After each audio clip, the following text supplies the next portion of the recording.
English ভার্সনের student, তোমাদের জন্য একটা অ্যাডভাইস, সেটা হচ্ছে তোমাদের নিজেকে আলাদা মনে করার কিছু নাই। ঠিক আছে, তোমার বাংলা ভার্সনের স্টুডেন্টের মধ্যে আহামরি কোনো ডিফারেন্স নাই। লাইক বাংলা টার্মস ইংলিশ টার্মসের মধ্যে এমন আকাশ পাতাল কোনো ডিফারেন্স নাই যে তুমি ওটা দেখলে বুঝবা না।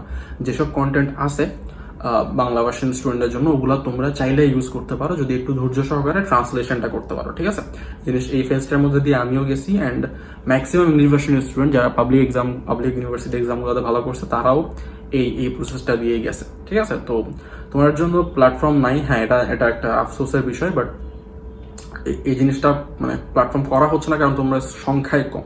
ঠিক আছে, তো এই জিনিসটাকে তোমরা এক্সকিউজ হিসেবে না ইউজ করে, তোমরা এটা নিয়ে কমপ্লেন না করে রেদার বাংলা ভার্সনের স্টুডেন্টের মতো করে চলার চেষ্টা করো। ঠিক আছে, তাদের সাথে চললে তাদের মাইন্ডসেট, তাদের কম্পিটিটিভ মাইন্ডসেট, তাদের পড়াশোনার স্টাইল সবকিছু যদি তোমরা মানে সাথে যদি অ্যালাইন করতে পারো, তাহলে তোমরা ইজিলি পাবলিক ইউনিভার্সিটি এক্সামগুলোতে ভালো করতে পারবা।